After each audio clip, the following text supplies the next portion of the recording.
Hello, friends. We are very interested to know which cities you are listening to us from. So quickly like and write in the comments where you are from. Also share what shocking stories happened in your city or maybe even with you personally. Subscribe because the next story could be about your city or even your personal drama. Now let's dive into a new exciting story. There was a relaxed atmosphere in the small, but luxuriously decorated room at the Watermark Baton Rouge Hotel as employees of Delta Gulf Construction celebrated the signing of a major contract for the reconstruction of several residential areas damaged by yet another flood. The sound of glasses clinking, laughter, and toasts being said in a low voice was heard. In the center of the hall, there was a long table with snacks. Eric Carter, a 38-year-old purchasing manager, stood a little to the side. He was not one of those who loved corporate parties, preferred a more relaxed environment. But today Eric was asked to come. The director wanted to pay tribute to all the key figures of the company, and Eric was one of them.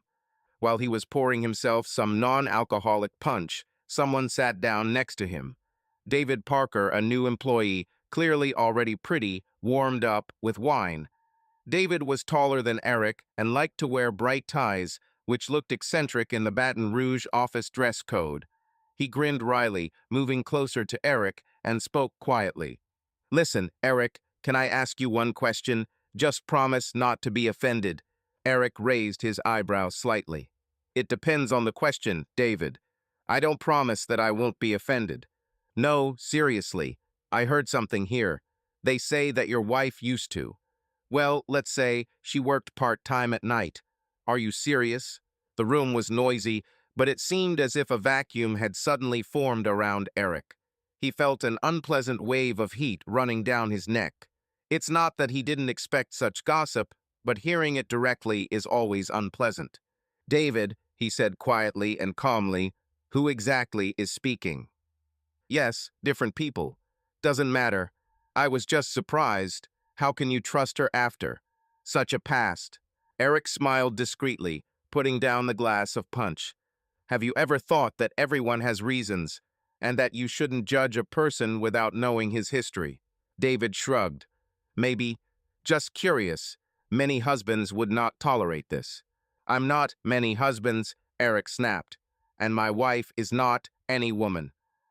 Then she approached Sophia Brooks, an HR manager who noticed the tension in the dialogue. She cast a reproachful glance at David. "Looks like someone had too much wine." "David, maybe it's better to go and get some air on the terrace." David muttered something dissatisfied, but, meeting Eric's hard gaze, he chose to move away. Sophia looked at Eric sympathetically. "Forgive him. It seems that the culture of alcohol is not familiar to him." "It's okay," Eric nodded and sighed. "I'm used to gossip." "I know that some people are discussing your wife," Sophia admitted quietly. "But listen, those who know the truth treat you with understanding. It's really stupid to judge people by rumors." "Thank you, Sophia," Eric replied. "I'll keep it in mind." Sophia walked away, and Eric decided to go to the bar and get a soda with ice. On the way, he noticed that he was sitting in the hall, Lily, his wife.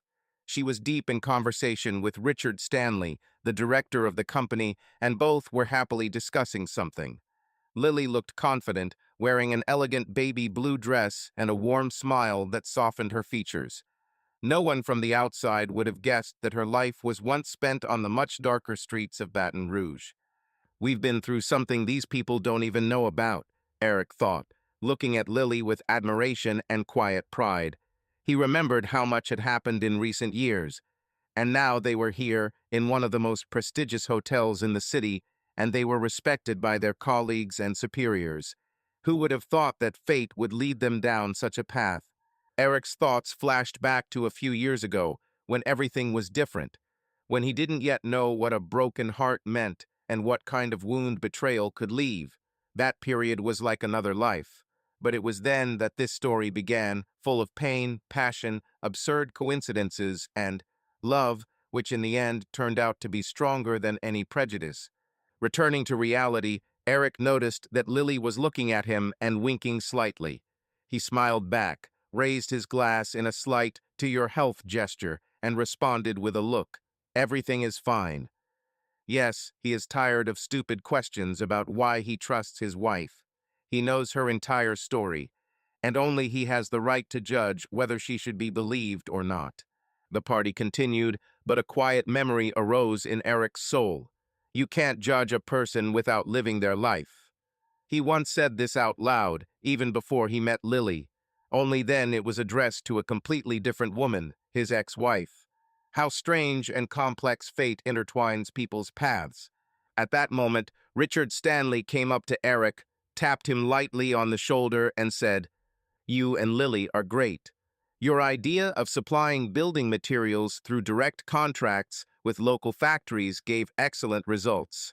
The main thing is not to slow down." "Of course, sir. We'll try." "That's great. By the way, I wanted to note, I'm glad to see that Lily is not just a brilliant assistant, but also your reliable life partner. Such family duets are a great help in business. Spouses who work together are rare, but everything seems to be harmonious with you." Eric just smiled. "We are trying." When he mentioned the family duet, he realized that their marriage aroused interest or envy in some and suspicion in others. But only a select few knew that he and Lily had a real relationship, and people couldn't even guess how it all started. 2 years ago, Eric and Michelle Carter's home in West Baton Rouge. Eric Carter, then unaware of the impending strike, sat on a small veranda, admiring the evening sunset. To the left stretched water meadows, and a little further there was an area where many military pensioners and state employees lived. Eric loved this part of the city, quiet, measured, not at all like in the busy center. He bought the house before marriage, investing all his savings. And when I married Michelle, naively thought that this would be forever.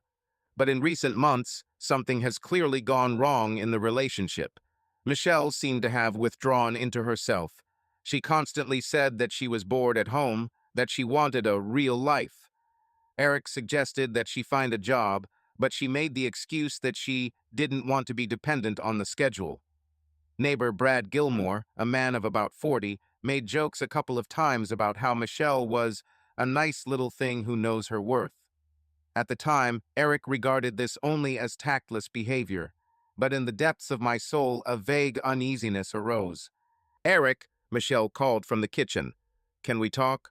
He went inside and saw that she was nervously leaning on the table and biting her lip. "Yes, sure. What's happened?" I need more freedom," she said, looking somewhere to the side. "I want to go to salons, shopping centers, and do fitness, and I need money." "Okay," Eric shrugged, "but I don't forbid you to do fitness. And you know that I don't mind if you want to keep yourself busy with something." "You don't understand," Michelle said irritably. "I'm tired of leading a boring life. I want us to go to the center more often, go to clubs and restaurants, and you just work all the time and come home tired." Eric felt a pang of resentment. He worked really hard because he wanted to ensure their financial stability. "Mitchell," he said calmly, "I don't mind going somewhere sometimes. But I have work." "I don't care about your work," she exploded. "I want to feel like I'm alive." Eric sighed heavily. He didn't know how to react to such an outburst. They no longer had the same tenderness for a long time, but their irritation and misunderstanding grew. That evening, they went to different rooms without finding a compromise. Next days only made the situation worse. Michelle began to go somewhere more often, saying that she was going with her friends. Eric noticed unfamiliar numbers on her phone, but did not dare to interrogate her. He tried to find reasonable explanations. Maybe she just has her own company and doesn't want to interfere with his work. Neighbor Brad became increasingly annoying. He could come up to Eric and ask with a grin, "How is your missus? Isn't she bored without your attention?" Eric tensed internally, but tried not to enter into conflict. He thought that Brad was just a rude person who liked to troll. However, deep down, there was a growing suspicion that Michelle and Brad might be having an affair. One evening, Eric called his old friend, Brand, to drink beer and just talk. Sitting on the sofa in the living room and looking at the dim lighting of the table lamp, Eric frankly spoke about what was bothering him. "Mark, to be honest, I have a bad feeling. Michelle is acting strange. I can't understand what she wants. She talks about boredom, that she needs new experiences. Brad hangs around all the time and makes jokes. Do you think she's cheating on you? Mark asked directly. I don't want to believe it, but sometimes it seems like yes, Eric admitted. I can see how she looks at him. He is so self-confident, loves noisy companies, and I am more domestic. If you want to check, you can keep an eye on her, Mark suggested, taking a sip of his beer. Although it sounds disgusting, it's better than living in ignorance. Or talk to her directly. I tried, Eric sighed, but she just gets annoyed and says that I control her. Mark hesitated, but still said, Eric, be careful. If there really is something there, you'll have to decide what to do next. I know you are not one of those who will tolerate betrayal. Eric was silent. He felt internal discomfort, did not want to believe in treason, but the facts accumulated. A few days later, he found another confirmation of his suspicions. In the bathroom, on a shelf, there was someone else's men's comb.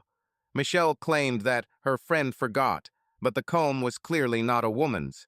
Dark blue strong teeth, LSU sports team logo.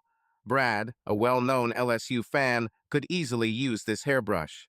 That evening, Eric sat for a long time on the veranda in the dark, feeling a wave of resentment and anger cover him. He didn't understand why his wife was doing this. After all, he tried to give her everything. A home, comfort, did not require her to work, only sometimes asked her to help with the housework. But now, it seemed, she wanted something else: freedom, drive. Damn, he thought, is everything I built collapsing before my eyes? One working day, Eric suddenly had a window in his schedule. An important meeting was postponed, and he decided to return home a couple of hours earlier. It was a hot afternoon outside, the asphalt was hot, and cicadas were ringing in the air. Eric parked his car at his house, and when he got out, he immediately felt something was wrong. Brad's car was parked in the driveway. This can't just be a coincidence, he muttered under his breath. My heart suddenly began to beat with triple force. He quietly walked up to the front door, inserted the key, and, trying not to make noise, entered. The living room was flooded with sunlight, and the air conditioner was on full blast. And then Eric heard muffled sounds coming from the bedroom. Internally shuddering, he headed there. The door was ajar, and as soon as he looked inside, he saw exactly what he was afraid of. Michelle and Brad were on the bed, barely covered with a sheet, captivated by a passionate embrace. Eric's vision blurred, and his first impulse was to rush at Brad with his fists. But something stopped him, maybe a desire to maintain his dignity or just shock. What the? Eric hissed. Michelle shuddered, leaning back on the pillow. Damn, Eric. You should have been at work. Brad stood up casually, not particularly in a hurry to cover himself. Well, hello, neighbor. I didn't expect you so early. Eric closed his eyes for a moment, and when he opened his eyes, he felt an icy calm inside. So it's all true. You are in my house. Your house? Michelle asked venomously, getting out of bed and throwing on a robe. I'm just tired of waiting for you to notice that I live nearby and that I need a real man. Come on, don't make a monster out of me, Brad chuckled, winking at Eric. It's your own fault, buddy. A woman who is not satisfied is looking for adventure. Eric clenched his fists, but did not rush into the fight. The room was filled with a suffocating smell of perfume and sweat, mixed with betrayal. The pain was so severe that he was speechless. Mitchell, he finally said, this is the end. Understood? She snorted. Yes, that suits me quite well. I was infuriated by your correctness, your boring life. At least Brad knows how to give pleasure. Eric nodded and looked around the situation, their shared bedroom, into which he poured his soul. Everything was mixed up. Sheets, pillows, Brad's shirt on the floor. He turned and walked out, practically not hearing Michelle shouting something after him. He only felt a growing desire inside him to put the finishing touches on her, and in such a way that she would understand what she had done. Getting into the car, he closed his eyes, trying to stop the trembling in his hands. Everything in my chest burned with resentment and humiliation. Then he started the engine and drove to the nearest motel to be alone and decide what to do next. Eric sat down on the creaky bed, staring at the wall. Thoughts whipped like whips. She didn't even try to apologize. She said that she had been dating him for a long time. He felt that his love for Michelle evaporated the very moment he saw her with Brad. All that was left was rage and pain. He called his lawyer, Jeremy Woods. "Jeremy, I need divorce papers. Urgently." "For divorce?" The lawyer was taken aback. "Eric, are you sure?" "Absolutely. We have a marriage contract, remember? And the house was bought before the wedding. I don't want her to get any of my property." He clutched the phone tighter, feeling anger welling up in his chest. "She cheated on me in my own house." "Got it," Jeremy replied matter-of-factly. "Okay, I'll prepare the papers. But be warned, Michelle may try to argue, but the contract will most likely protect you." "Let him try. Just do it quickly." "No problem. Come tomorrow, we'll discuss the details." After finishing the call, Eric threw the phone on the nightstand and put his head in his hands. Now all that remained was to wait for tomorrow, but his soul demanded instant retribution. Lying on the uncomfortable motel bed, he remembered the humiliating words Michelle had thrown at him. "A real man, fun, your boring life." She shattered his self-esteem, and he decided she herself deserved retribution. Want to have fun with your neighbor? Let him see what it's like when betrayal works both ways. "This is low," he whispered to himself in the semi-darkness of the room. "But I want her to feel the same pain." That night he hardly slept, turning over the details of the performance of revenge in his head. Has he lost his desire to return her love? No. He understood perfectly well that their relationship was dead. But wounded male pride demanded revenge. And there was something childishly vindictive in this, but he did not try to justify himself. The next morning he woke up broken, but determined. Ahead was a visit to a lawyer and several phone calls. The next day, at lunchtime, Eric was sitting in a small cafe near the lawyer's office, his head buried in his laptop. He had already signed the preliminary divorce papers. Now the last part needed to be implemented. And he, not believing that he was doing such a thing, went to a sex services site that was popular in his city. He leafed through the forms. Many profiles were openly vulgar, with provocative photos. Eric felt disgust and determination to complete his plan struggling within him. Finally, he stopped at the page of a certain Kelly. The photo was blurry, only a woman's silhouette in a half-open outfit was visible. Price: an hour or two, can be invited for company or personal entertainment. Eric gritted his teeth and dialed the number indicated. "Hello," said a female voice on the other end. "Are you following the ad?" "Yes," Eric said quietly, looking around to see if there were any curious listeners. "I wanted to invite someone to my home today. For the evening. I'll send you the address. Cash payment is $200 per hour, correct?" "It depends what you want, honey. But let's go with the standard rate. What's your address?" He dictated the address and said the name, Eric. The voice on the other end said that the girl would be there at 8 in the evening and hung up. Eric was disgusted, but he convinced himself that it had to be done. Eric arrived at the house in advance, although he understood that Michelle could appear at any time. He was sure, since she felt like a mistress here, she would definitely show up either for things or just to make sure that he didn't throw away her clothes. He warned her in a message yesterday that he himself moved some of her things into the living room so that she could take it and never come back. She'll probably come to her senses, he thought gloomily, pacing around the living room. At 8 in the evening, there was a knock on the door. Eric's heart raced. He opened it and saw a girl on the threshold, dressed rather modestly. Jeans, blouse, windbreaker. She was holding her bag over her shoulder. The face seemed familiar to him, but in the evening twilight he did not immediately understand who it was. And then, when the light fell into the hallway, he froze. It was Lily Hanson, a secretary from his office. They weren't very close, but they were polite to each other. Lily was always calm, modest, and carefully followed orders. He would never have thought that she could do such services. "Lily," he burst out. She turned pale, almost dropping her bag. Eric, God, I didn't know it was you. There was an awkward silence. Lily looked around frantically as if she was about to run. You. Eric spread his hands in confusion. Do you earn extra money? This way. Sorry, she whispered, backing towards the door. I didn't want to, I just didn't look at who the client was. We have an address and phone number there. Wait, he closed the door slightly so that the neighbors would not see or hear. This is incredible. I'll leave, Lily said hastily, looking away. Don't tell anyone in the office, I beg you. I didn't want to. Lily, stop. Eric put his hand on the doorknob to prevent her from opening it. Damn, everything is so neglected.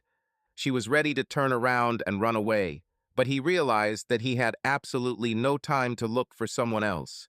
And perhaps this is an opportunity that, no matter how paradoxical it may sound, could work even better. Listen, I didn't know you were coming, he said. But I have such a situation with my wife now that... I know you're married, Lily interrupted, lowering her voice, and I'm embarrassed. I usually don't take clients from my circle of acquaintances. Please, let's close our eyes to this, and I'll leave. But I need help, Eric blurted out. Not in the sense that you think. I need my wife to catch me with someone else. This is revenge. I know it sounds disgusting. Lily frowned. Revenge? She cheated on me with a neighbor in our house, Eric said bitterly. Right in our bed. And now I want her to experience the same. I will pay you as agreed. But if you can't bear it, leave. I'll understand. Lily clutched the strap of her bag and bit her lip nervously, looking at the floor. Apparently, there was a struggle going on in her head, moral principles versus the need for money. After a few seconds, she looked up. I'm only doing this because I'm in dire need of money right now. If I help you in this scene, will you not tell anyone in the office? I swear, Eric assured. Nobody will know. And I will pay more than we agreed on, $300 per hour. Lily bit her lip, then nodded reluctantly. Fine, but I don't want any intimate details. We'll just pretend that something is happening here. We won't do this literally, okay? Of course, Eric said quickly, feeling relieved. I just need her to come in and see us in suspicious proximity. Lily entered the living room, looking around. Eric stepped back and closed the door. He still couldn't wrap his head around the fact that a modest colleague from the office turned out to be an escort at night. But now there was no time to think. Will you tell me how we will arrange everything? Asked Lily. Yes, Eric sighed. She usually came in the evenings to pick up things or check that I hadn't thrown out her trash. He might show up any minute. When she comes in, we will be on the sofa, in a piquant position. Lily lowered her eyes. Okay, let's decide what pose is acceptable. He suggested some things. Lily smiled sadly. Okay, sounds quite provocative. At that moment, the sound of brakes was heard outside. Eric looked out the window and saw Michelle's car. His heart began to pound. Here she is. Are you ready? Lily sighed and nodded. Following this, the door swung open and Michelle entered the living room, carrying a bag of things in her hands. Seeing Eric and Lily, she froze. The bag flew to the floor. What? What the hell is this? Michelle squeezed out. Eric pulled away from Lily, looking at his wife with a cold gaze. Oh, hi. You're a little out of time. Michelle was dumbfounded, her face literally distorted with anger and shock. She dropped the bag on the floor, some cosmetics, and a couple of t-shirts spilled out.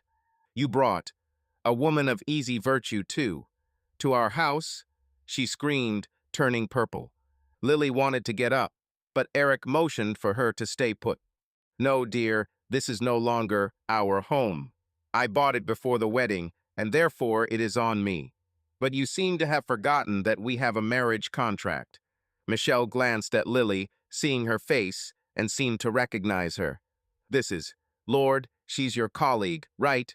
Eric, have you ever stopped this? Be quiet, Eric interrupted, getting up and letting Lily move to the window. You know, after I caught you with Brad, I didn't want to save face. I realized that our marriage was empty. Michelle flushed. With Brad? But it's your fault. You were always missing at work. Not a drop of passion, not a drop of attention. And Brad is a real man. He gave me emotions. Eric smiled coldly. I'm glad for you. Now look at this table. Do you see the folder?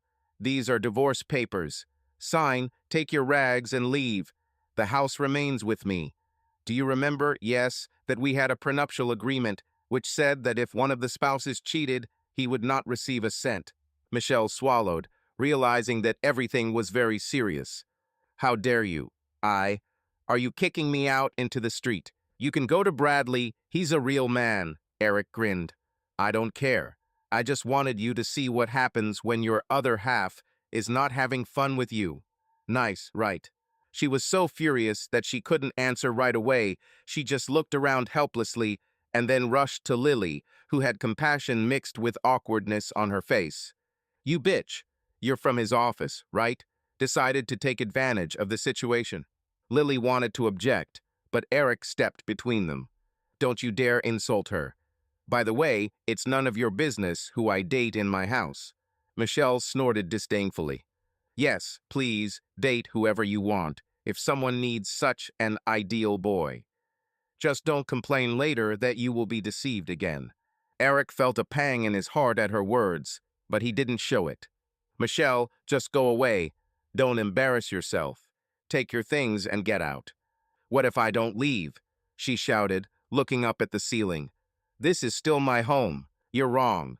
Eric pointed to the papers. We will resolve all issues in court. But I warn you in advance, the house was bought before marriage. You signed the contract. Resisting is a waste of money and time. She tossed between rage and despair for another 30 seconds. Finally, she grabbed a bag from the floor, pulled out a couple of t-shirts from it, and stuffed some more of her things that were lying on an armchair in the living room. Okay, I'm leaving, Michelle said through her teeth. But now, Eric, you will regret your action. Brad is way better than you. I'm sure, he said calmly. Tell him where to go to find a real woman. Michelle almost howled, but seemed to realize that the scene had gone on for too long. Giving Lily an angry look, she finally ran out the door, slamming it so hard that the glass rattled. An oppressive silence hung in the house. Eric exhaled heavily, feeling his heart pounding as if after a run. Lily remained standing by the window, clutching the strap of her purse and looking at him as if he were a stranger. I'm sorry I got you into this nonsense, Eric said quietly. Nothing. Lily turned to the window, catching her breath. I agreed with myself. But honestly, it was terrible. He nodded in agreement. Yes, I agree. I never wanted to stoop to such scenes. It just hurt me too much. Lily was silent for a moment, then asked quietly, You have money for a divorce, a lawyer, and all that. Why did you have to put on this performance? I wanted her to feel my pain, Eric admitted bitterly. I'm not sure I did the right thing, but it's too late to change anything. They stood opposite each other, feigning passion just a few minutes ago, but now united in a common feeling of awkwardness. Finally, Lily said carefully, I'll probably go. Wait.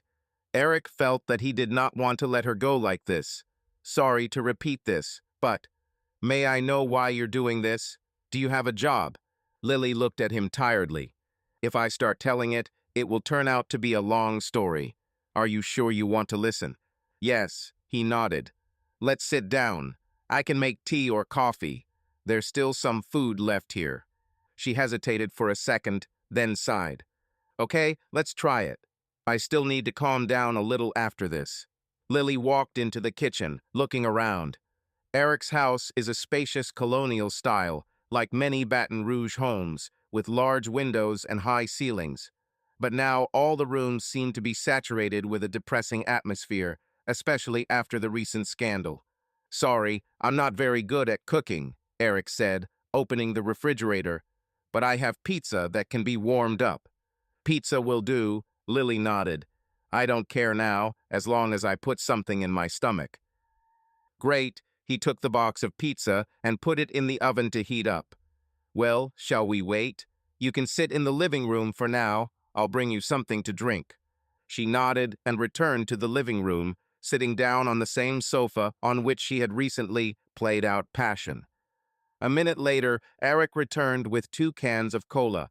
They opened the cans and took a few sips, trying to relax. But tension still hung in the air. "Okay," Lily said, putting the jar down. "I promise to explain to you.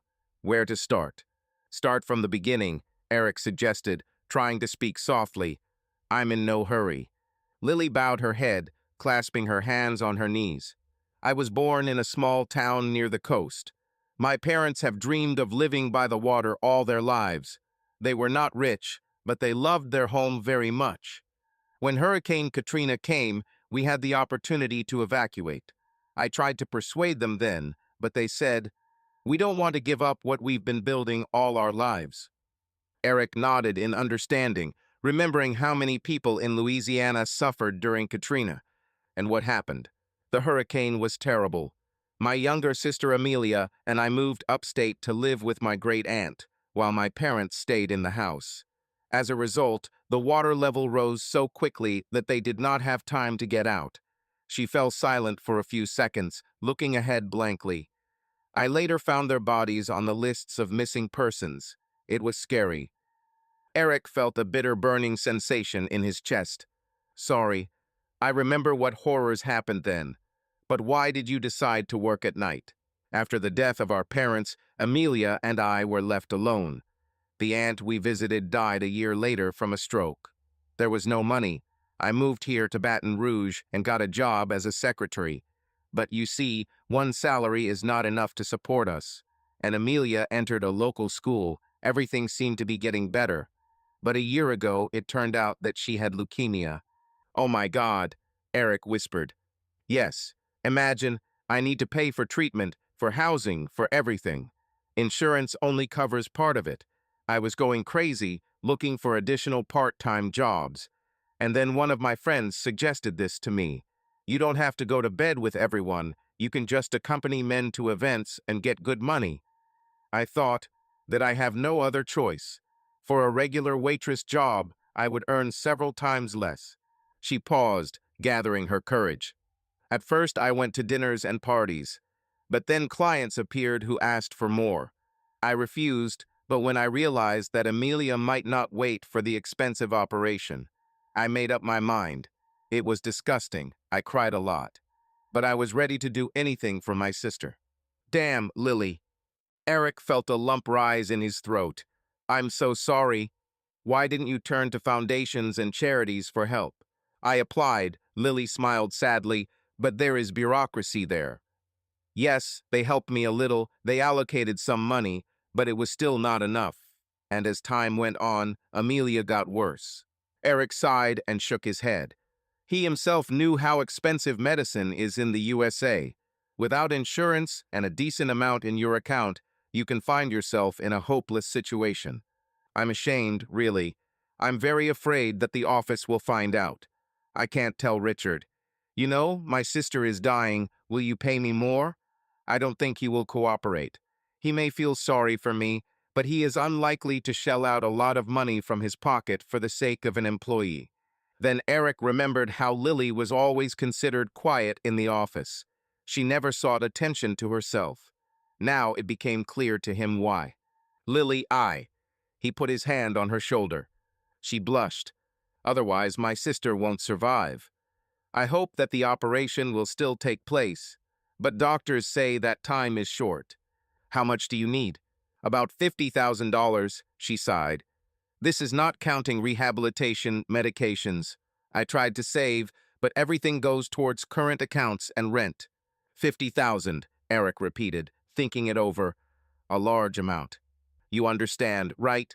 Even if I take out a loan, banks don't want to give me that kind of money. I don't have enough collateral." There was a heavy silence in which the oven hummed, signaling the preheating of the pizza. Eric stood up. "Sorry, I'll get the pizza. At least we'll eat." He returned a minute later with pizza on a tray and 2 plates. Lily automatically took a piece, but didn't eat much, just took small bites. Eric also lost his appetite. "Listen," he said, collecting his thoughts. If you don't mind, I can help you with the money. I have some savings. I can borrow at good interest rates or just give if. No, no, Lily interrupted, shaking her head. Eric, thank you of course, but I can't accept this. This is too much money. And to be honest, I'm not ready to be in debt. But you don't have time, he frowned. Lily, if I can help, then why not? Is pride more important than your sister's life? She winced. Don't put pressure on me, please.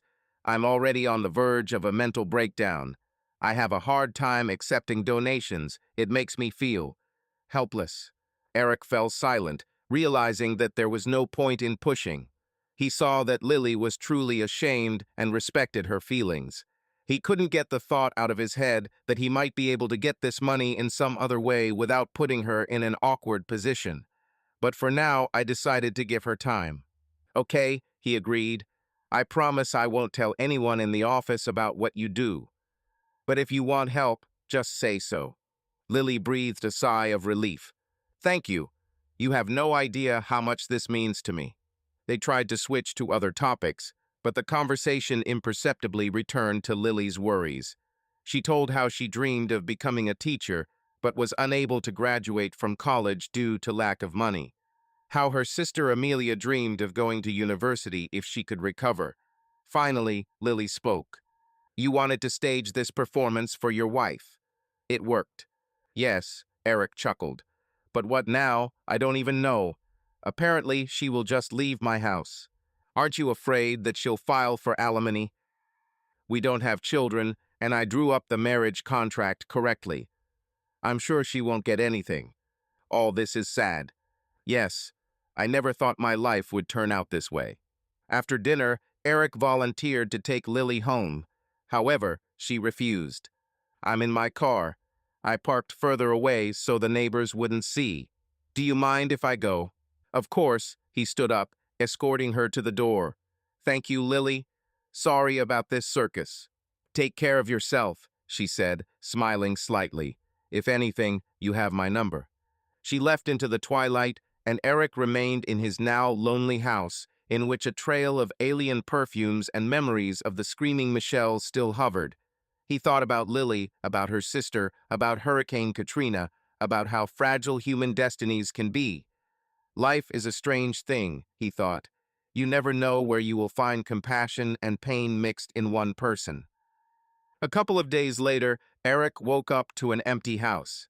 Michelle had already taken all her personal belongings, leaving behind a mess and a bitter aftertaste. He found a note in the kitchen. Consider yourself a winner, bastard, but I will also show you who is stronger here. He crumpled the note and threw it in the trash. The whole day passed in turmoil. It was necessary to settle issues with divorce documents, pay a visit to a lawyer, and also sort out work. On the way to the office, Eric couldn't stop thinking about Lily. He imagined how she suffered, trying to earn money for her sister. This gave him no rest. At lunchtime, when he went out into the corridor, he noticed Lily near the copy machine. She was in a strict office skirt and white blouse, looking very collected and businesslike. It seemed that nothing in her appearance betrayed a night, part-time job. She smiled at him politely, as usual. Hi, Lily, he said, muffled his voice so no one could hear. How are you? It's normal, she answered, a little forcedly. Don't worry, everything is under control. Listen, I have a question for you. Maybe we can have some coffee after work. She looked at him warily, but softly. Are you sure this is a good idea? Yes, I just want. He tried to find the words. Discuss something important. She paused, then nodded. Okay, I'll be free at 6. Let's meet at Coffee Call on Government Street. Great, agreed. For the rest of the day, Eric worked tirelessly, trying not to think about his personal problems. Around 5 p.m., he went to see his boss, Richard Stanley, to discuss a new project. Richard, a man in his 50s, gray-haired and stocky, listened attentively to him and then asked, Listen, Eric, you don't look good. Did something happen? Yes, he shrugged. Family problems. I'm getting a divorce. Damn, sorry to hear. If anything, tell me how I can help. I understand that this is a difficult time, but we have a big contract ahead. I need your ideas. I'll try not to let you down, boss. At 6 in the evening, Lily and Eric met at Coffee Call. This establishment was famous for its hot bayonets and aromatic coffee.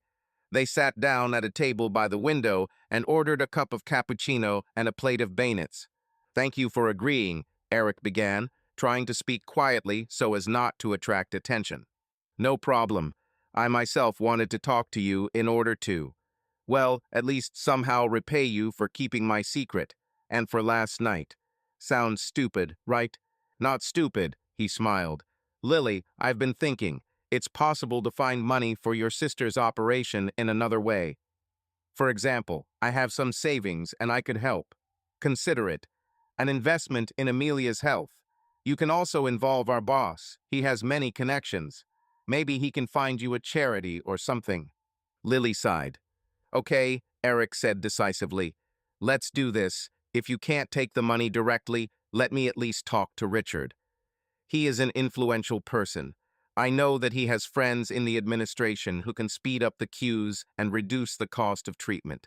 Lily bit her lip, obviously torn between shame and her desire to help her sister. Let's say, she said, but please do it carefully. I don't want everyone in the office to talk about my troubles. Of course, Eric reassured her. Nobody will know anything. I'll just tell my boss that a friend of mine has a serious health problem in her family and that she urgently needs expensive surgery. Let him try to move his connections. Okay, Lily gave in. I'll try, Eric nodded. And also, just in case, can you give me your bank account number? Maybe I'll come up with something. She hesitated, but still wrote down the details on a napkin. While they were talking, a couple of LSU students occupied a nearby table and were noisily discussing the upcoming Tigers game. The evening sun gilded the streets of Baton Rouge, and for a moment it seemed to Eric that in this environment there was no place for tragedies, illnesses, or revenge. But reality returned as a reminder that Lily was ready to do a lot for her sister, and he couldn't just stand by. Okay, Eric said, taking a sip of coffee. I'll try to sort everything out. I'll talk to Richard tomorrow. Let's see what happens. Thank you, Lily said quietly, looking into her cup. Just, thank you. You're welcome, he responded. If I had a sister, I would probably do anything for her.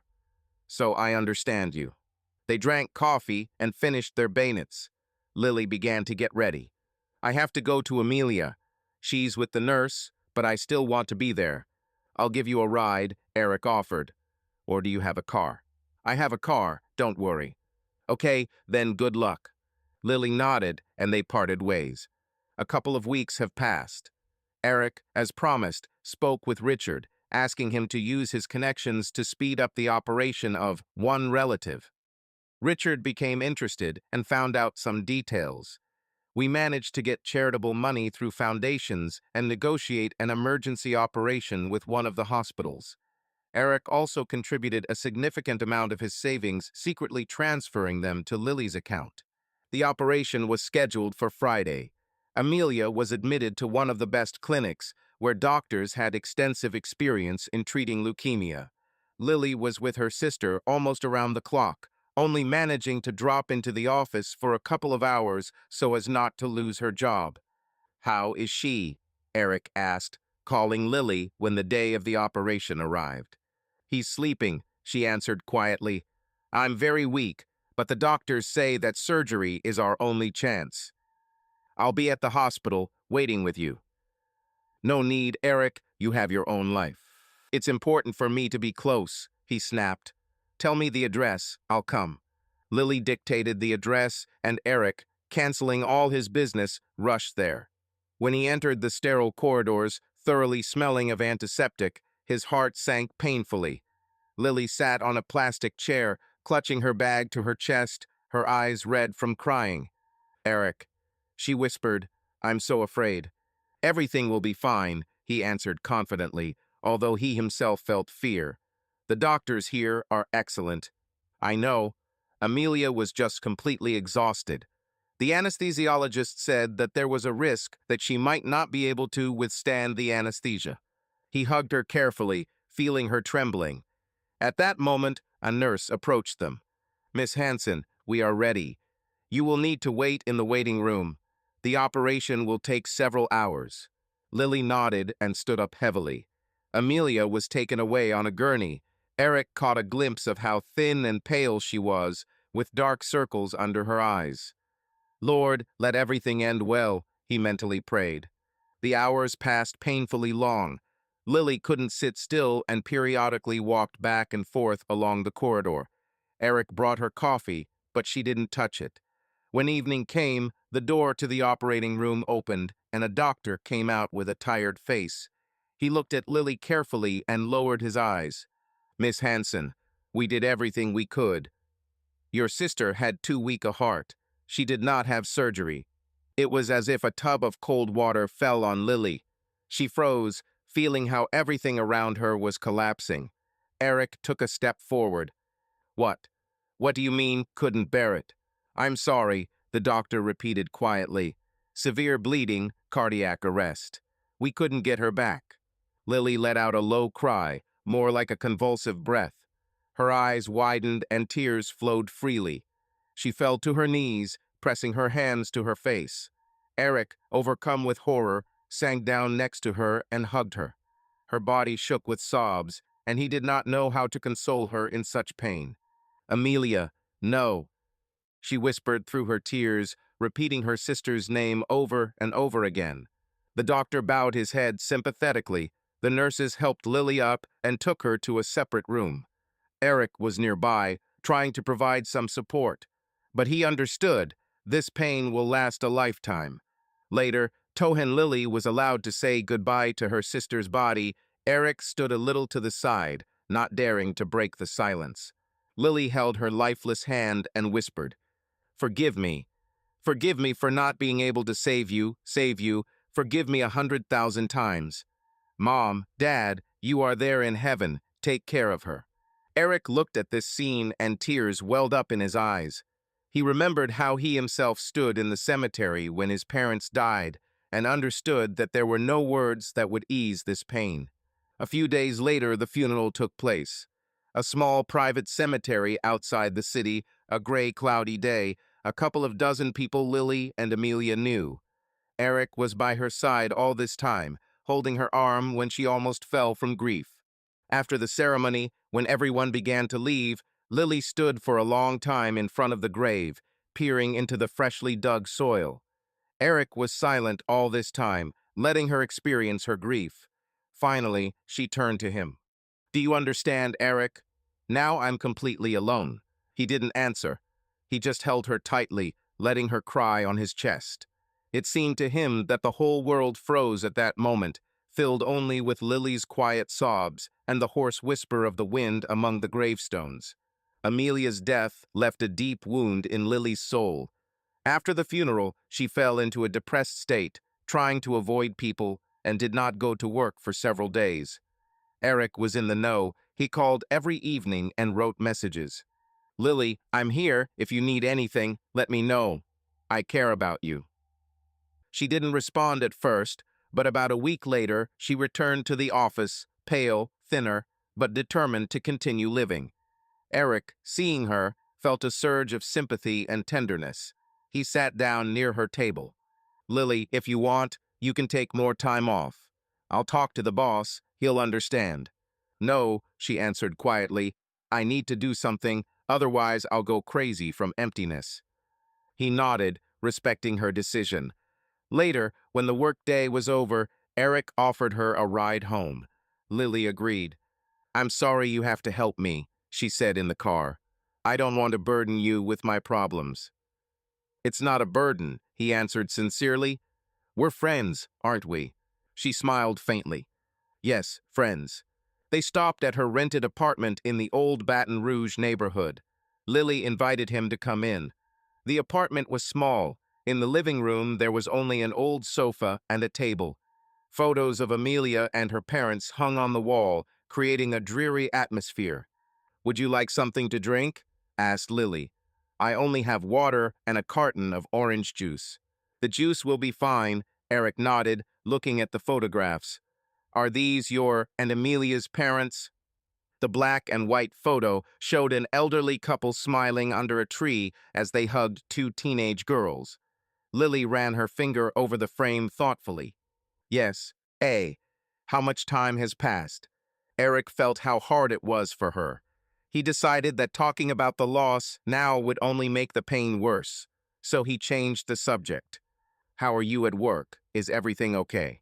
Yes, everyone is understanding. Sophia from HR asked if I needed psychological help, but I refused for now. Maybe you really should talk to a psychologist, he suggested softly. This is a common practice, no one will judge. I'll think about it, Lily nodded, handing him a glass of juice. They sat down at the table, talked about little things, trying to distract themselves from sad thoughts. At one point, Eric looked at Lily and saw how vulnerable and determined she looked at the same time.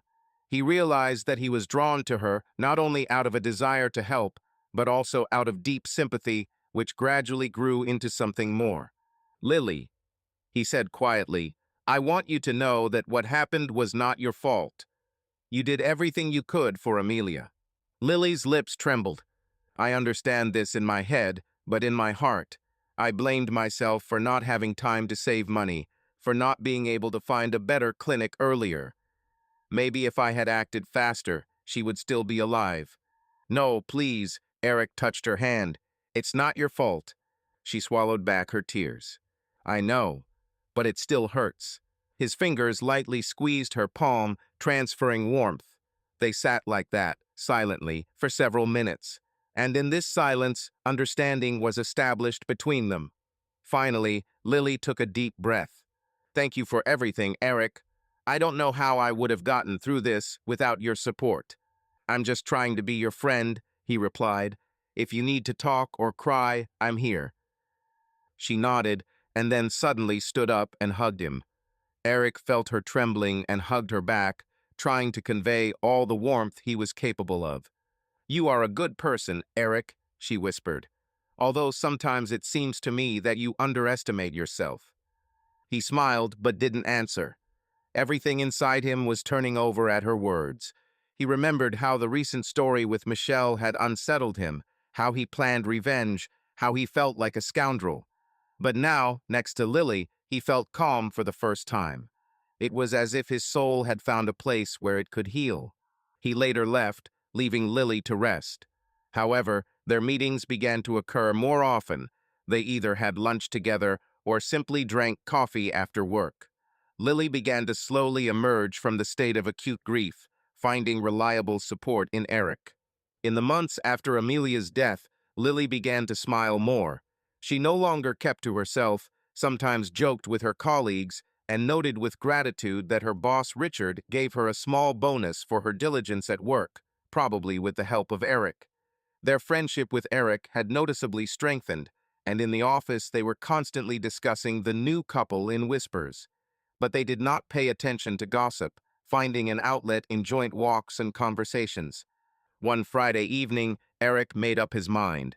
Arriving at Lily's house, he rang the doorbell, holding a small bouquet of wildflowers in his hands.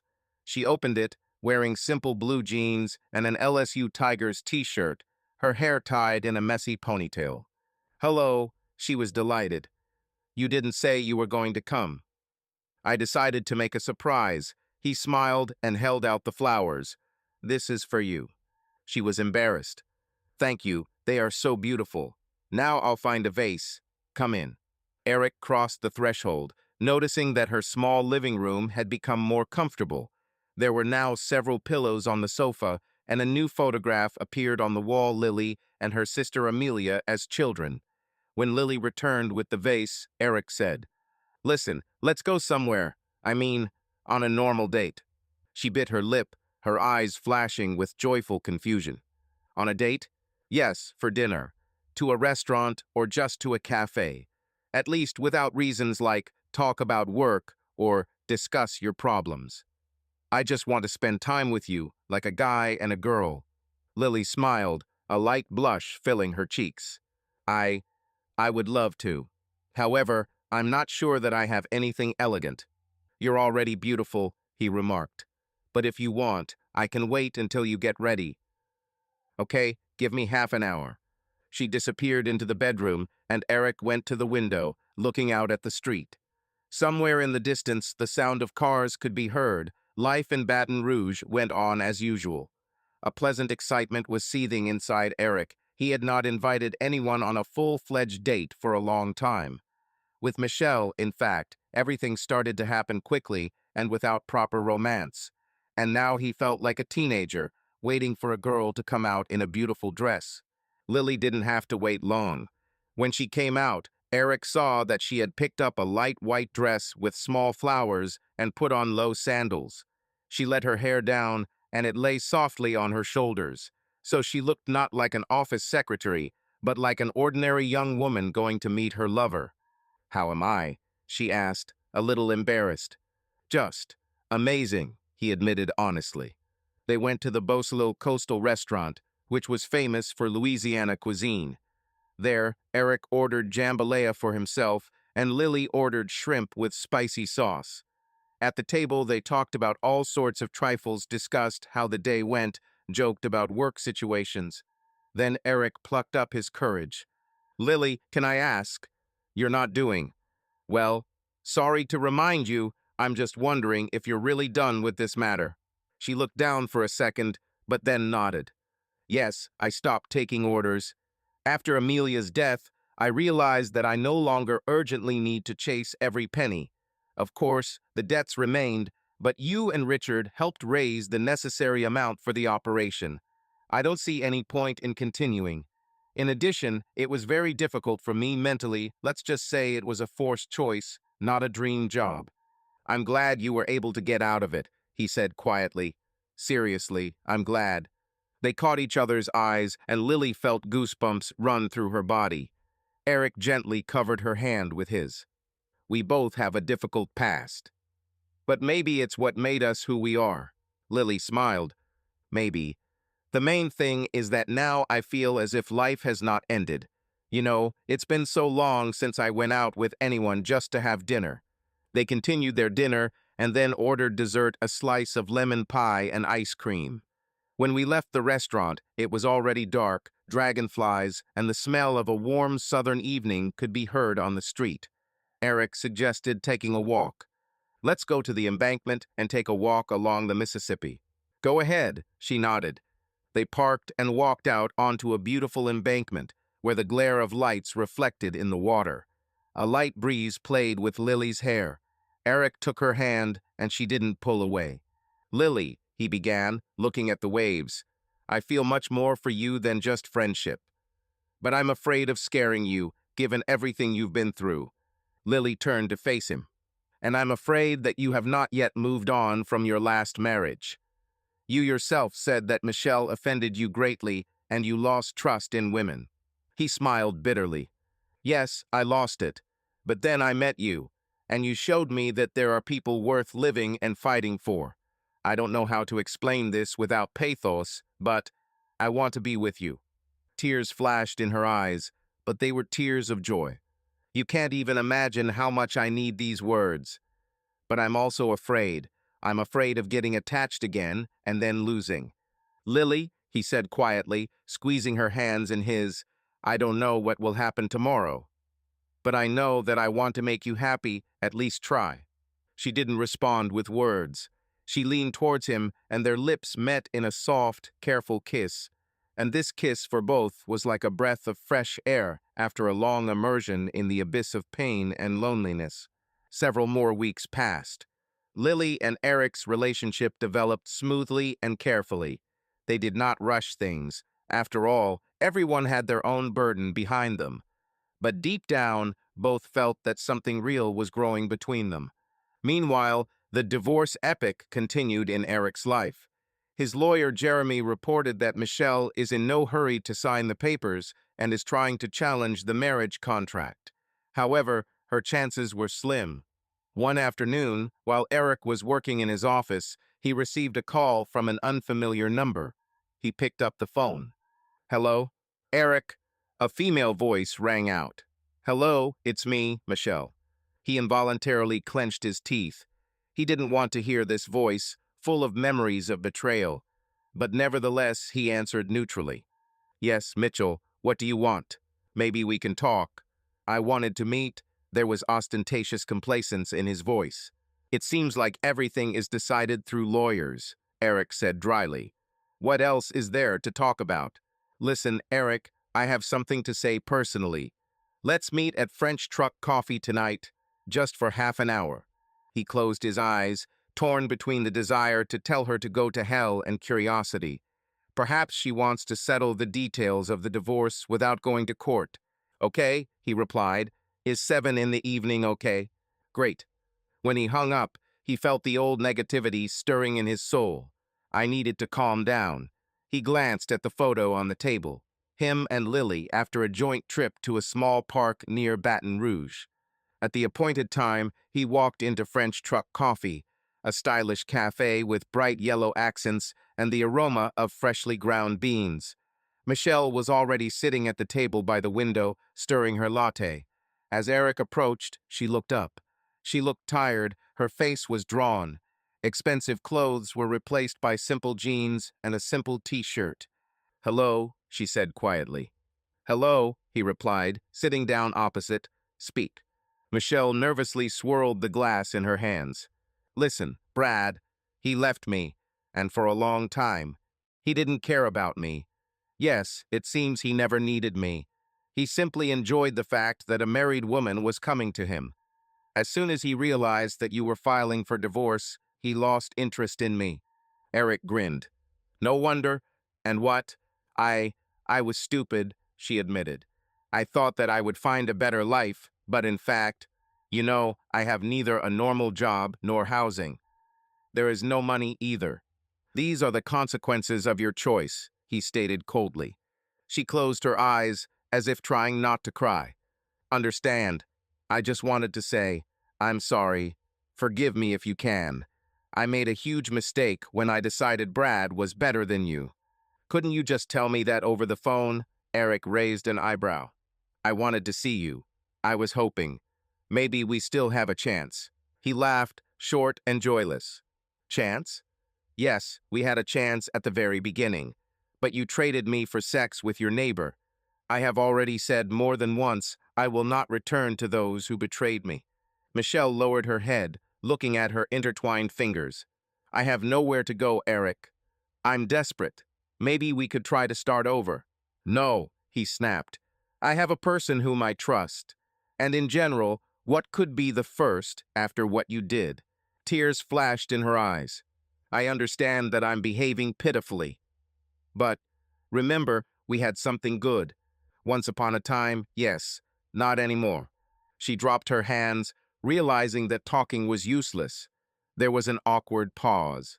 Then Michelle said, Who is she? I heard you're dating some new girl now. It's none of your business, Eric answered sharply. But yes, I am dating. And believe me, she is incomparably better than you, at least 100 times. Michelle sobbed. I understood everything. Are we done? Yes, Eric stood up, throwing a few bills on her table for coffee. Drink something at my expense before you leave. But I don't want to deal with you anymore. He turned around and left, feeling relief mixed with a bitter aftertaste. He may have once loved Michelle, but now his heart belonged to someone else. And it was so obvious that no regrets from the ex could change anything. Later in the evening, when Eric came to see Lily, she noticed that he was worried about something. Did something happen? She asked, sitting down next to him on the sofa. I met Michelle, he admitted. She asked to come back. But I cut off all the paths. Lily looked at him with understanding. How are you feeling? On the one hand, I'm glad that I put an end to it. On the other hand, it is unpleasant to see a person who has fallen so low and is now begging for mercy. It's her own fault. Yes, but it's still a nasty feeling. He ran his hand through his hair. Lily, I want to forget all this, move on, without this poison in my soul. You can do it, she said confidently. I was thinking, maybe you'll come to me for the weekend, or I'll come to you. Let's watch a movie and cook dinner. Let's just spend time together like close people. He smiled. How are your close friends? Sounds great. Lily was a little embarrassed. I don't want to rush things, but I would like to spend more time with you. Yes, he agreed. That's right. She pressed herself against him, and he put his arm around her shoulders, feeling how the warmth of her body conveyed to him a feeling of security and calm. On Saturday morning, Eric opened his eyes and looked around, realizing that it was daylight again in his house. The sun was already glowing diffusely in the room. The rays were breaking through the light gray curtains that he had recently bought with Lily. Everything around seemed to breathe life. You could barely hear the singing of early birds outside the window, and even the breeze swaying the trees near the house sounded like some kind of soothing rustle. Eric looked over at the second pillow and smiled when he discovered that Lily wasn't there yet. Usually she liked to lie down a little longer in the morning, covering herself with a blanket and hiding her nose in the pillow. But today, apparently, she got up earlier. Getting out of bed, Eric felt a pleasant relaxation throughout his body. He automatically glanced at the bedside table, where his watch and phone lay, but more interesting was the aroma coming from behind the door, the smell of toast and coffee. Lily must have decided to make breakfast, he thought fondly. Over the past few weeks, their lives had gradually moved into a stage where they no longer just met after work, but spent a lot of time together in this house. Lily hadn't officially moved out, but she left some things here and stayed overnight more often than in her apartment. Going down to the first floor, Eric found Lily at the stove. She was wearing his loose t-shirt, throwing a short dressing gown over it, and was frying something in a frying pan. Seeing him, she turned around, smiling with that same warm smile that had warmed his heart more than once. In Lily's eyes, despite the grief and loss she had experienced, there was now a sparkle shining, as if she was again learning to enjoy ordinary little things. Cooking breakfast, talking about plans for the weekend, taking a walk in the coastal park. Good morning, Lily said quietly and pointed to a plate with ready-made toast. I decided that today it's your turn to be the guest, and I'm the hostess. I hope you don't mind. I'm all for it, Eric replied with a smile, coming closer and touching her shoulder to capture her attention. Thank you for getting up early. That's usually my role, but if you want to spoil me, I don't mind. Great, she giggled, placing a slice of fried bacon on her toast. The coffee is ready, pour it if you want, and I'll soon finish with the scrambled eggs. Eric took 2 mugs from the cupboard and filled them with aromatic coffee. He noticed that Lily had already placed napkins and pieces of butter, cut into neat squares, on the table. It might seem like a small thing, but to him it showed how she tries to be attentive to detail. Just a couple of months ago, she herself was in complete prostration. She could hardly cook dinner for herself. But now her concern came from the heart, from the desire to create comfort. You look beautiful today, Eric said sincerely, looking at her hair scattered from sleep and the gentle expression on her face. And this despite the fact that I got up so early. Stop it, I probably look terribly disheveled, she snorted, but there was a smile in her voice. Besides, I caught inspiration.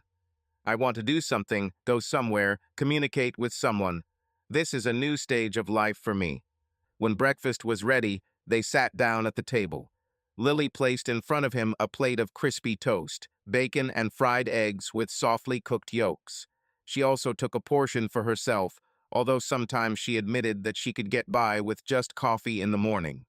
Eric looked at her calm, slightly smiling, and suddenly realized what he was experiencing. Love, yes, not just attraction or sympathy, but a real, deep feeling in which there is compassion, respect, and the desire to make her happy.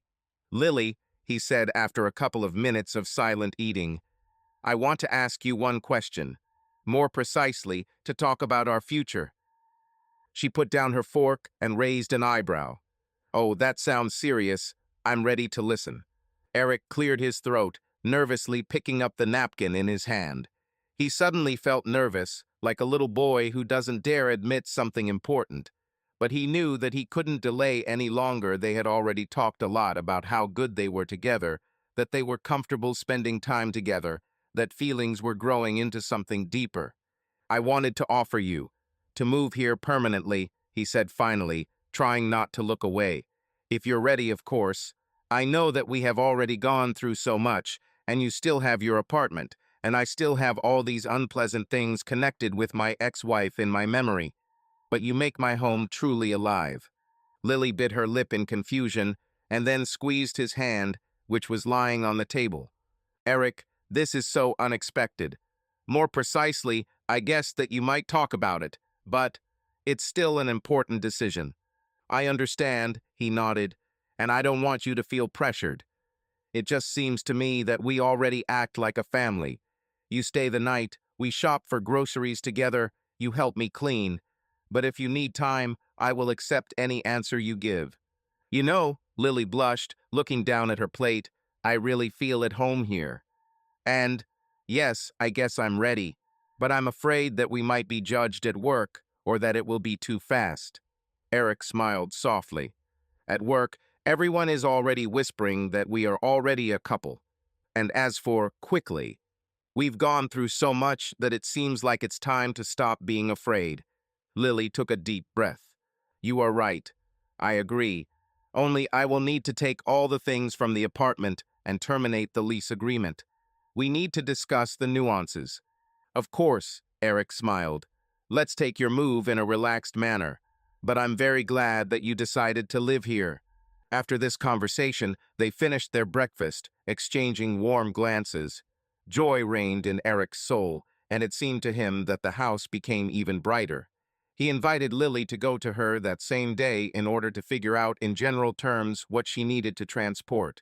Lily agreed, adding that some pieces of furniture like her sofa and kitchen were unlikely to be needed since Eric's house was already furnished.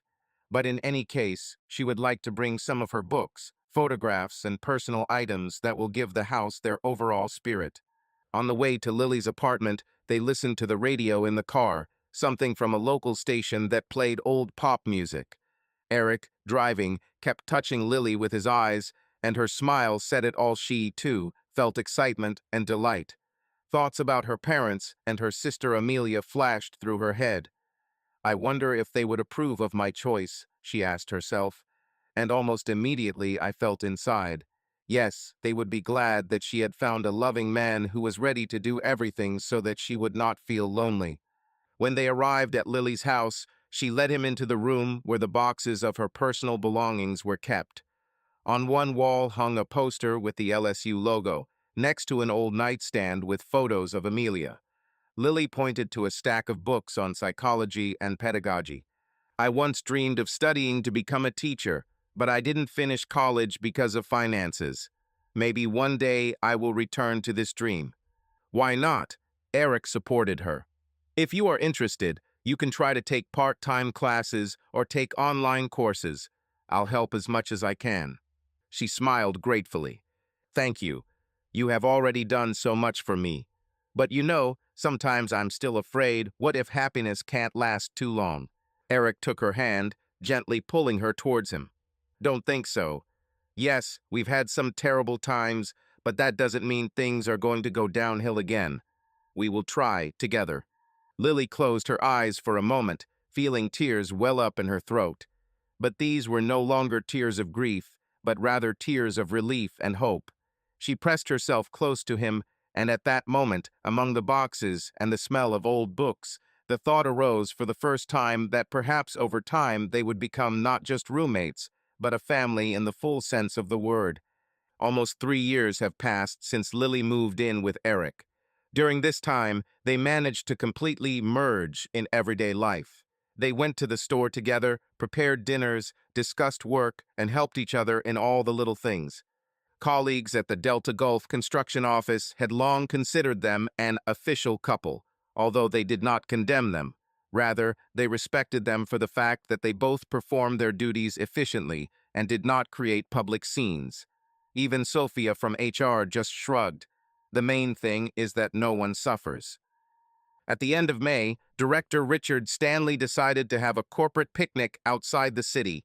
We chose a picturesque place, near a lake with well-groomed lawns where we could set up barbecues and tents. The weather was perfect: sun, light breeze, bright greenery all around. Employees came with families, some brought children, some brought pets. Lily and Eric arrived together, bringing with them several salads and drinks. All day long, they participated in team games like badminton, throwing frisbees, and in the evening they sat at the common table, trying fried steaks. Richard proposed a toast to the fact that their company had successfully completed another project, and everyone, including Lily and Eric, drank a glass of lemonade or beer, depending on their preference. At one point, Eric asked Richard for a microphone, saying that he wanted to give a short speech. Lily was wary, looking at him questioningly, because he had not warned about such an intention. Eric walked out to the makeshift stage, actually onto a grassy clearing in front of the tent, where there was a small speaker and stand. Colleagues stopped making noise, waiting for what he would say. "Friends," Eric began, trying to remain confident, although he was worried inside. "We did a great job on the project. I appreciate everyone who contributed to the common cause. But today I want to talk not only about work. I have something personal that I want to announce." He turned his gaze to Lily, who was sitting next to Sophia, slightly straighter. Her eyes widened with curiosity and excitement.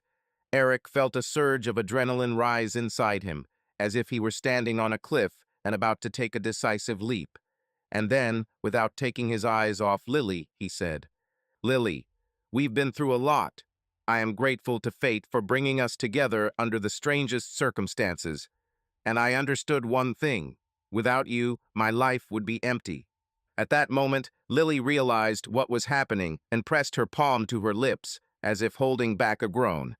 Eric took a small velvet box from his pocket and opened it, revealing a ring with a small but elegant diamond. "Lily Hanson, will you marry me?" Lily's eyes filled with tears. She stood up, not noticing how her colleagues around her began to applaud or say in a low voice, "Wow." She walked up to Eric and didn't even have time to really say yes before she threw herself into his arms, burying her face in his chest. Eric, feeling her trembling, hugged her tightly, feeling his chest bursting with emotions. Then he slightly lifted her face by the chin to hear the answer. "Yes, yes, Eric, I agree," she exclaimed, and tears flowed down her cheeks. Colleagues burst into applause, and someone started shouting, "Congratulations!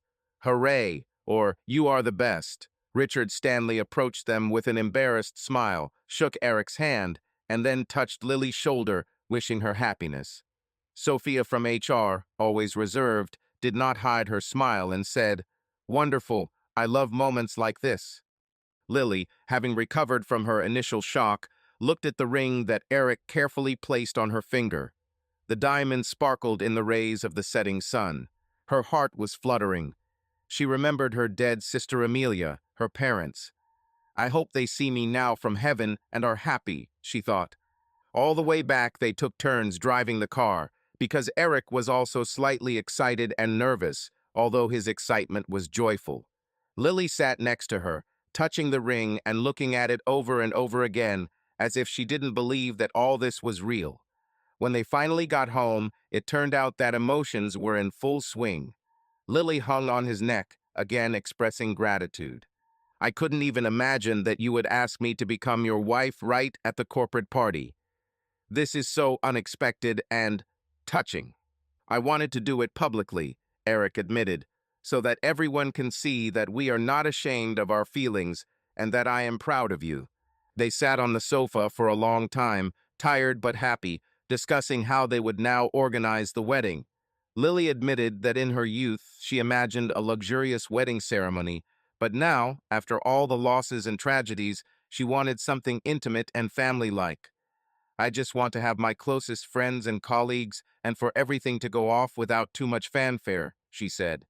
Eric supported this idea, adding that after a disastrous first marriage, he also did not want to organize lavish celebrations. "The main thing is us, our desire to be together," he summed up. "And it doesn't matter how many guests there will be or what decorations." "I agree," Lily nodded, looking at the ring. "I want a small but sincere wedding." They set a date in about 2 months to give them time to prepare and notify all the necessary people. Lily approached this matter responsibly. She compiled a guest list, mostly office employees, as well as Lily's old friend from college and Eric's friend, Mark, who once advised him to be careful with Michelle, chose a cozy restaurant with an average budget and hired a small group of musicians. Sophia volunteered to help with choosing a dress. On the wedding day, the weather in Baton Rouge was perfect, not too hot, light wind, bright sun. Lily, wearing a simple but elegant white dress, could not take her eyes off herself in the mirror, remembering how a year ago she stood by her sister's bed in the hospital and thought that life was over. Now everything looked different. She was starting a new chapter with the person she loved. Eric was waiting for her at the entrance to the small church, where they decided to go for a symbolic blessing before the civil ceremony. He was wearing a classic dark gray suit, and in his hands was a bouquet of white roses, which were in perfect harmony with Lily's image. Seeing her, he felt how everything inside was turning over with happiness. "You're beautiful," was all he could say as she came closer. They exchanged vows in front of several friends and witnesses. Lily couldn't help but cry when she talked about how much Eric had done for her and how he saved her from complete loneliness. Eric, in turn, admitted that Lily is the best gift in his life, that he realized how important it can be to find a person who accepts you with all your traumas. When the priest said the usual words that their union was blessed and asked if they agreed to be together, Lily and Eric simultaneously said, yes, clearly, without a shadow of a doubt. After the official party, they moved to a small restaurant where they set tables for the guests. Richard Stanley raised a glass in honor of the young people, said that he had not met such sincere employees for a long time, and wished them to maintain passion not only in their personal lives, but also in business. Sophia added with a sad smile that she always believed that Lily and Eric were made for each other. You complement each other's weaknesses, turning them into strengths. Mark also said a few kind words, remembering how he once saw Eric in complete disappointment due to Michelle's infidelity. Now I'm happy that my friend has found faith in the family again. At the end of the evening, Lily and Eric danced to a slow composition performed by invited musicians. They looked into each other's eyes with bated breath, and then Eric felt Lily whisper in his ear, "I love you. Thank you for showing me how to believe in good things again." He pressed her tighter. "And I love you. Thank you for warming my heart after everything that happened." After the wedding, Eric and Lily's life returned to normal. They returned to their usual routine: office work, meetings, periodic visits to company facilities. However, now they were officially husband and wife, and their colleagues congratulated them at every opportunity, gave them cute trinkets, and wished them happiness. The house was filled with a feeling of stability and comfort. Lily bought beautiful photo frames and placed in a prominent place a photo from the wedding, where she and Eric were beaming with joy.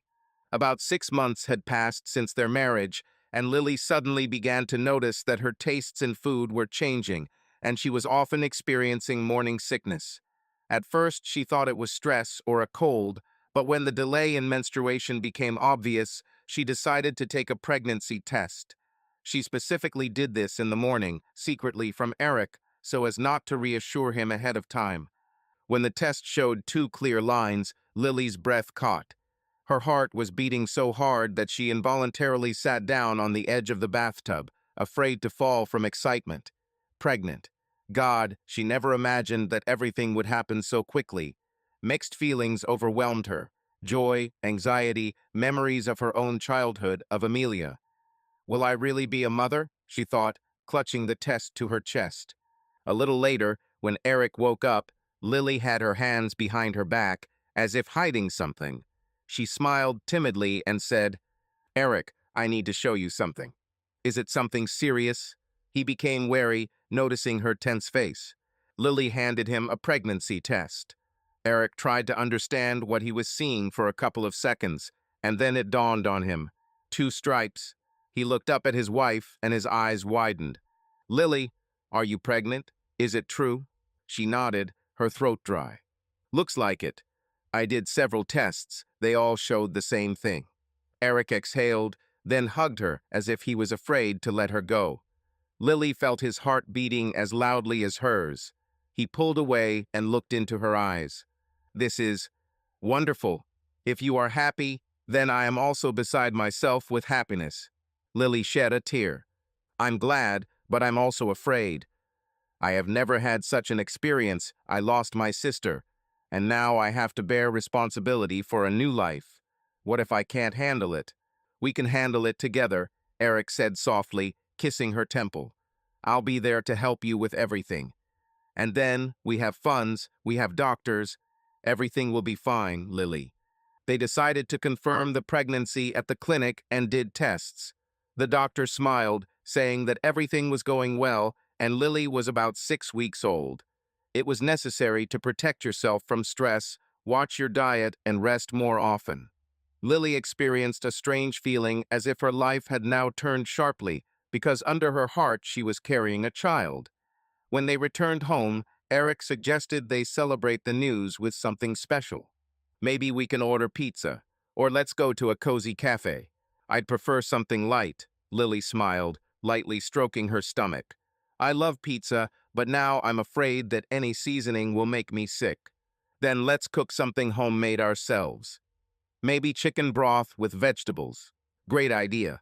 Thus began a period of new joy and new excitement for them.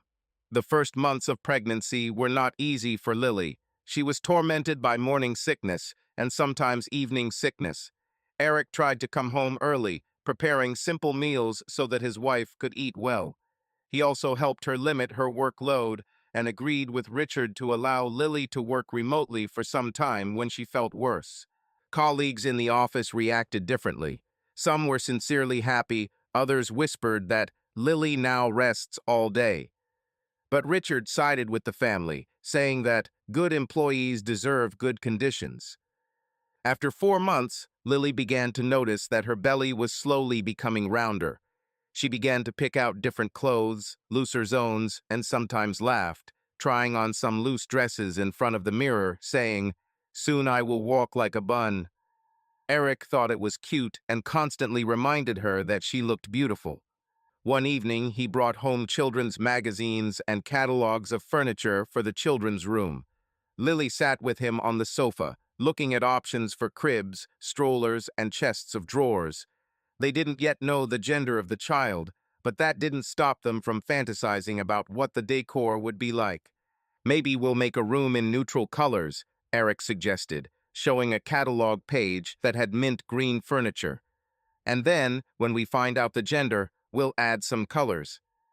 Sounds great, Lily nodded. I like this idea. Have we already thought about names? Eric smiled. I had an idea. If a girl is born, I would name her Amelia in honor of your sister. But I don't want to put pressure on you in case it hurts too much. Lily felt a lump rise in her throat. She was silent for a second and then whispered, "This is very touching. I thought about it myself, but was afraid to suggest it. Thank you for your understanding." They hugged, and Lily cried quietly, but these were not tears of sorrow, but of gratitude. A few weeks later, the time came for a planned ultrasound at which doctors could determine the sex of the child. Eric insisted on going along. Lily lay on the couch. The doctor moved a sensor over her stomach, and on the screen a tiny person was visible moving in the womb. Eric's breath caught when he heard the beating of a small heart. Lily looked at the monitor with a mixture of horror and delight. Is this really our daughter or son? The doctor smiled. It looks like you are expecting a girl. Congratulations. Eric leaned towards Lily and kissed her forehead. The wife's eyes were wet with tears, but she smiled. They both thought about one thing: their daughter would become a new ray of light in a life where there was already too much bitterness and loss. When they returned home, Lily quietly took out an old photograph of her sister and stroked Amelia's face with her fingers. Your name will live on, Melly, and I hope your soul will protect our baby. Eric talked to Lily's belly every night, touching it and jokingly saying things like, "Hey baby, it's Daddy. We love you and are waiting for you." Lily laughed at this at first, but then felt how it strengthened their bond. The due date was approaching. Lily took maternity leave, and Eric tried to resolve all work issues so as not to miss an important moment. There was already a crib in the house, and tiny suits bought at sales hung in the closet. Lily rummaged through these small clothes over and over again, not believing that soon someone would wear them. The doctors said that if everything goes according to plan, the birth will take place without complications. Of course, the excitement was great, especially for Lily, who was afraid to even bend over again so as not to harm the child. But Eric found kind words of consolation for her, massaged her back when she was sick, and brought warm milk with honey if she could not sleep. Finally, one night Lily went into labor. Eric immediately took her to the hospital, holding her hand and trying not to panic. The process was not easy. The contractions lasted for several hours. Lily screamed in pain, but the doctors said that everything was going fine. Eric was nearby, wiping her forehead of sweat, calming her down in a whisper. At one point, Lily grabbed his hand so hard that his bones almost cracked, but he didn't complain, realizing that it was hundreds of times harder for her now. By morning, the first cry of a newborn girl was heard. Lily, exhausted, saw the midwife holding the tiny creature, still covered in vernix. "This is your daughter," the doctor said with a smile. Eric's eyes filled with tears, and Lily, forgetting about the pain, stretched out her arms to take her baby. "Hello, Amelia," she whispered, pressing her daughter's body to her chest. The birth of their daughter Amelia was a real miracle for the Carter family. Lily was recovering from childbirth, and Eric took some time off to help her. The first weeks flew by in an endless series of feedings, diapers, and lack of sleep. But despite all the fatigue, happiness overwhelmed them. Little Amelia, with tiny fingers and a piercing cry, was the embodiment of a new life, in which traces of past tragedies were erased. A couple of months later, when Amelia grew older and began to sleep better, Lily was able to go for a walk with Eric and her daughter.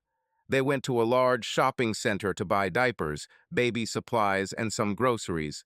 Warm day, pleasant light in the spacious corridors of the store. Lily was in a good mood, holding the baby in a sling and feeling her warmth on her chest. Eric pushed his cart around, looking at his shopping list. The two of them looked like a typical Baton Rouge couple, a little tired, but happy with life. Lily, straightening Amelia's head, smiled at passers-by, who cast sympathetic glances at her. "Oh, young mother," they probably thought. In one of the departments, Eric took a closer look at promotions for household chemicals. Lily said she would go to the nearby cosmetics department to get shampoo. Leaving Eric for a moment, she moved along the row of shelves, and suddenly her gaze fell on the cash register at the exit.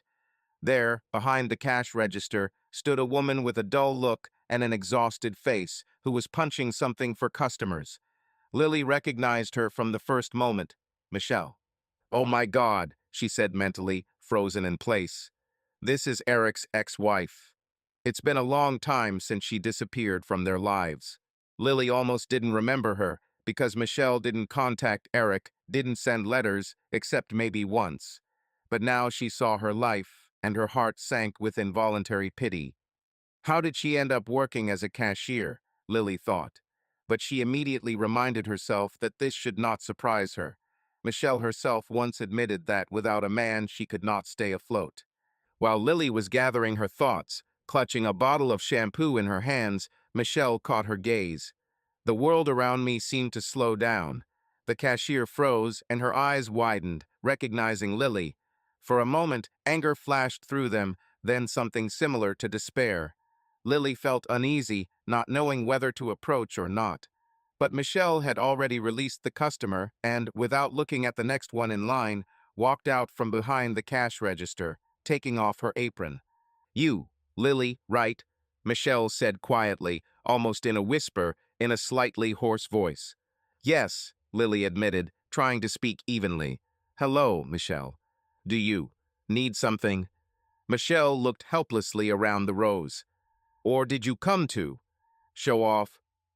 Lily sighed, lowering her eyes to Amelia, who was sleeping peacefully against her chest. Then she looked at Michelle again. She had dark circles under her eyes, her hair looked dull, and her cashier's uniform was baggy. Life probably wasn't kind to her after the divorce, Lily mentally noted, but she didn't feel gloating. "No, I'm not bragging," she answered quietly. "Eric and I, just came shopping. At that moment, Michelle noticed the child. Is this your daughter? That is, Eric's daughter. Yes, Lily confirmed, involuntarily running her hand over the baby's head. Her name is Amelia. Something similar to envy or pain flashed in Michelle's eyes. She sighed. It's clear. Well, of course, you are great. Apparently, I missed a real man. Lily felt a strange mixture of sympathy and a desire to distance herself. The past stood before her as if in reality the scene in the living room, Michelle's screams, divorce papers. She understood that Michelle herself had chosen this path, but she also realized that she was now unhappy. Perhaps this is karmic retribution, the thought flashed, but out loud Lily said, everyone makes mistakes. I hope everything gets better for you. Maybe you'll find a more interesting job. Yes, maybe, Michelle nodded, shrugging her shoulders uncertainly. Is Eric? Is he here? Nearby, in another department. I see. I wouldn't want to see him. It probably hurts too much. Tell him. She paused, noticing how the administrator had already approached the cash register with a questioning look. Nothing. The conversation ended there. Michelle returned to the cash register, and Lily, having pulled herself together, headed towards Eric. Finding him at the baby diaper aisle, she noticed that he had already piled several large packages into his cart. He turned around and smiled. Hello. Found a great discount. How's the shampoo going? Lily sighed and said quietly, I met Michelle. She works here at the cash register. Eric's smile faded. Oh, seriously. And what did she say? Nothing special. I just asked you to tell me that she is no longer offended by you and apologizes for everything. She doesn't look her best, but apparently this is her new life. Eric rubbed his chin for a second, digesting the information. Then he nodded. Well, I hope she finds her way. I don't hold it against her. I understand, Lily nodded. That's probably right. They completed their shopping and paid at another checkout so as not to create additional stress for Michelle. On the way to the car, Lily hugged Amelia, who had already begun to wake up and stretch. It's okay, baby, she mentally addressed her daughter. I won't give you such a fate. At home, while sorting out the packages, Eric and Lily mentally returned to Michelle's topic several times. But each time they came to the conclusion that they had done everything they could. They did not wish her harm, but they could not take responsibility for the mistakes of others. In the evening, when Amelia fell asleep, Lily thought again that life sometimes takes the most unexpected turns. Michelle was once the owner of this house, and now she stands behind the cash register at Walmart, and Lily is Eric's wife, the mother of his child. It's like parallel worlds, she said quietly to Eric when they got into bed. It was as if we had switched roles, but she went downhill and we went up. Yes, he agreed, looking at the ceiling. Perhaps this is a lesson from fate. Do not betray those who love you. Hearing a quiet rustle from the nursery, Lily tensed, but Amelia only rolled over in her sleep. Eric pulled his wife towards him, putting his arm around her shoulders. They had a long, and, they hoped, bright life ahead of them.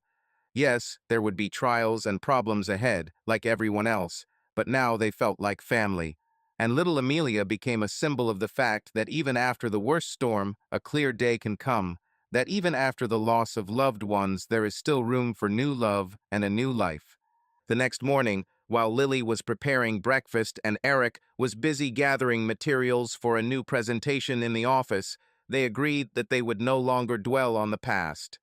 Now their main task is to raise their daughter, love each other, and maintain comfort in the family they built almost from scratch. The sun was shining outside the window, and the small house in the western part of Baton Rouge looked welcoming and hospitable. Lily added more wood to the fireplace, admiring the way the fire crackled happily. She smiled as she heard Amelia fussing around in her crib. Happiness no longer seemed out of reach. It was here in every minute of their life together. This is how all the twists and turns of fate ended, from the betrayal of his ex-wife to the birth of a new family, from the tragedy of the hurricane and the death of his sister to the birth of little Amelia. Eric and Lily found in each other the very support that they had never dreamed of. They went through pain, humiliation, loss, but they learned to trust again and accept mutual help. Meant that in this path, there was a place for a second chance for each of them. Of course, life doesn't stop there. They will face childhood illnesses, sleepless nights, stress at work, possible jealousy, and everyday troubles. But a warm fire of mutual understanding is already burning in their hearts, which will not go out at the first test. A truly loved one is always there, ready to take your hand and say, "We can handle this together." This phrase was heard most often in their house in subsequent years.